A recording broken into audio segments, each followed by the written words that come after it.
This is the Calgary Stampede!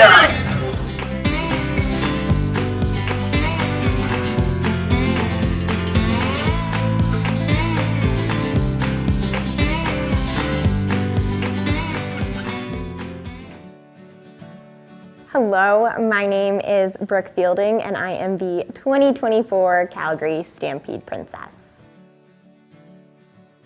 Hello, my name is Margaret Holloway and I am the 2024 Calgary Stampede First Nations Princess. So I grew up on a ranch just outside of Calgary in Water Valley. I started riding horses when I was about 8 years old. It all started with a little pony named Rebel. I would show jump down at venues such as Rocky Mountain Show Jumping or Spruce Meadows. And then when I was about 18 years old, I decided I live in Calgary, Alberta with the Calgary Stampede. I want to learn how to ride Western. So I joined the youth development program, the Calgary Stampede Show Riders. And that's how I really got my start riding Western and my start with the Calgary Stampede. So growing up, I grew up at the Elbow River Camp my whole life. I've never missed the Calgary Stampede. I was also in the parade every year on the wagon, but this year being the First Nations Princess, I actually got a chance to be on a horse. Just being able to share my culture, just being able to dance and be proud and having fun with my cousins, and then participating was always a great highlight too. My goals for being the Calgary Stampede First Nations Princess is to be an inspiration for the next generation of Indigenous women. This crown is well in reach if they've ever dreamed of being in this position, and that they gain the confidence to throw their name in the hat and go through the competition. I've been very immersed in this city from day one. Since I was a little baby, we went and watched the parade every single year. So I always saw the royalty riding by in the parade. They were so elegant, their outfits were gorgeous, and they were truly represented the sport that I did. I thought it would be an incredible goal to achieve one day to actually be Stampede royalty and to be that role model for other young women and girls who want to do this.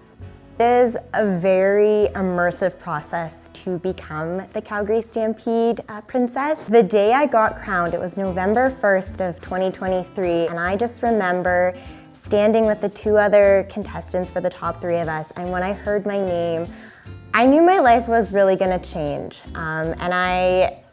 Looking back now, I truly cannot believe how much it has changed and how much I've grown as a person, even how I speak today. There's been a lot of training and a lot of hard work that's been put into that, but I wouldn't change it for the world. It's been a once-in-a-lifetime opportunity, and I'm so lucky that I get to do this. Yeah, so some of the history to my knowledge of the First Nations Princess is my mother actually told me a story when she first heard about the competition. My grandfather, her father, came running into the teepee saying, "I'm gonna enter you girls," all his daughters. He wanted to throw them all into the competition, but what it was then was you kind of just put your name down. Now it's now a month-long competition in just a lot of aspects, including being a part of Treaty 7. So the First Nations Princess, my role is to really represent them and what we stand for at the Stampede and our culture aspects, as well as just how proud we are to have this relationship and how every year we get stronger and stronger. My role is to represent them and what we believe in. How I embody Western heritage and culture attributes a lot to my upbringing. I grew up on a ranch on an acreage with about 10 horses. It's varied up and down, we've had a lot, but I would get up every single morning and feed them, take care of them, muck out the stalls. We lived beside cattle ranchers who had hundreds of heads of cattle, farmers who would bale hay all summer.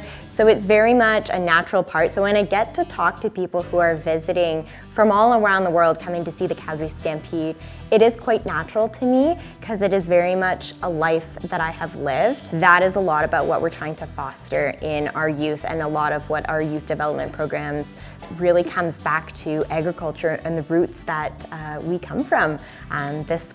This Calgary Stampede has always been a gathering place. Since 1912, when the Stampede started, it was a partnership between the First Nations people in Elbow River Camp and the Calgary Stampede to put on the rodeo and the exhibition show that we did. I would say one of my biggest challenges would have to be public speaking. At the very first start of my competition during orientation, I couldn't even say my name. So now being able to speak in front of hundreds of thousands at the grandstand has really been changing, life-changing, and it's really given me that confidence to just be proud of who I am and proud of where I come from and what my people represent at the Elbow River Camp, and just be happy to share it with the world. For my parade leather, designs of it was actually inspired by my late grandfather's regalia. To see his regalia in my parade leathers and being able to continue his legacy. Growing up, he'd always supported me, so having him with me during my reign is kind of getting that support. Some challenges I would say during this role, my traditional dancing was something I always wanted to get better at, and it was always something I wanted to work on, and I just never had. Now having this opportunity where I get to dance all over Alberta, I got to dance in New Mexico, Albuquerque for Gatherings of Nations. Gaining that confidence has been a really very big challenge that I've been able to overcome. Being more confident with sharing my culture and being who I am, and just being able to express that with the world has been a lot for me to overcome. So there is a lot of camaraderie between myself and the First Nations Princess Margaret Holloway, who I very often refer to as my Stampede sister, and that is because we have spent this entire year and our entire journey together, and we've both gotten the opportunity to watch each other grow. When I say that we are sisters, we really are, because this is it's an incredible experience, but it's definitely a very unique one. So to have someone go through that with you means a lot. We truly are a duo. You know, we call ourselves the Stampede Sisters for a reason, because we really do develop that relationship over our reigns. We get to learn a lot from one another, as well as getting to learn a lot of the different things that we represent on both aspects of the Calgary Stampede. So she represents more of Western heritage and I more First Nations culture, but we get to just learn a lot from one another in those aspects and just becoming closer and closer throughout our year.